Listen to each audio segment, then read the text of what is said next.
आणि यानंतर पुढची बातमी पाहूया। कोल्हापूर पोलिसांच्या कोठडीत असलेल्या प्रशांत कोरटकरच्या आवाजाचे आज नमुने घेतले जाणार आहेत। छत्रपती शिवाजी महाराज आणि संभाजी महाराजांबद्दल आक्षेपार्ह वक्तव्य आणि इतिहास संशोधक इंद्रजित सावंतांना प्रशांत कोरटकरने धमकी दिली होती। त्यानंतर काल कोल्हापूर पोलिसांनी त्याला जिल्हा सत्र न्यायालयासमोर सादर केलं। यावेळी कोर्टाने त्याला 3 दिवसांची पोलीस कोठडी सुनावली। कोल्हापूर पोलिसांना प्रशांत कोरटकरची 3 दिवसांची पोलीस कोठडी मिळाल्यानंतर पोलीस कोठडीतील प्रशांत कोरटकरची पहिली रात्र कशी जाते या संदर्भातली उत्सुकता आहे ते संपूर्ण महाराष्ट्राला होती।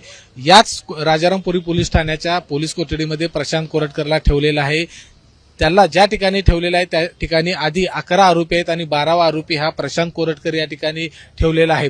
2 दिवस प्रशांत कोरटकर रात्रभर झोपलेला नाही आणि काल पोलिसांनी रात्री 11 वाजता प्रशांत कोरटकरच्या चौकशीला सुरुवात केली आणि जे प्रश्न विचारले, ज्या प्रश्नाची सोपी उत्तरं आहेत ती उत्तरं प्रशांत कोरटकर देत होता, मात्र जी अडचणीत टाकणारी प्रश्न आहेत त्याची उत्तरं मात्र प्रशांत कोरटकर देत नव्हता।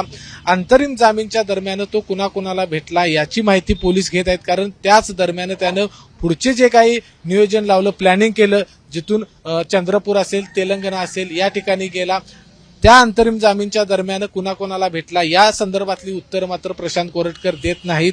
आज या ठिकाणी फॉरेन्सिकची टीम येणार आहे, पुढच्या काही वेळामध्ये येईल आणि आज प्रशांत कोरटकरचे जे आवाजाचे नमुने आहेत ते या ठिकाणी घेतले जाणार आहेत, कारण हा एक खूप महत्वाचा हा पुरावा असणार आहे।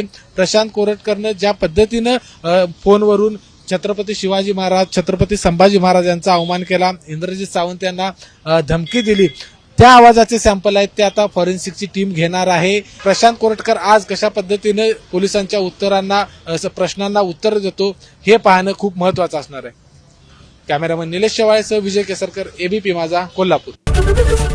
एबीपी माझा, उघडा डोळे बघा नीट।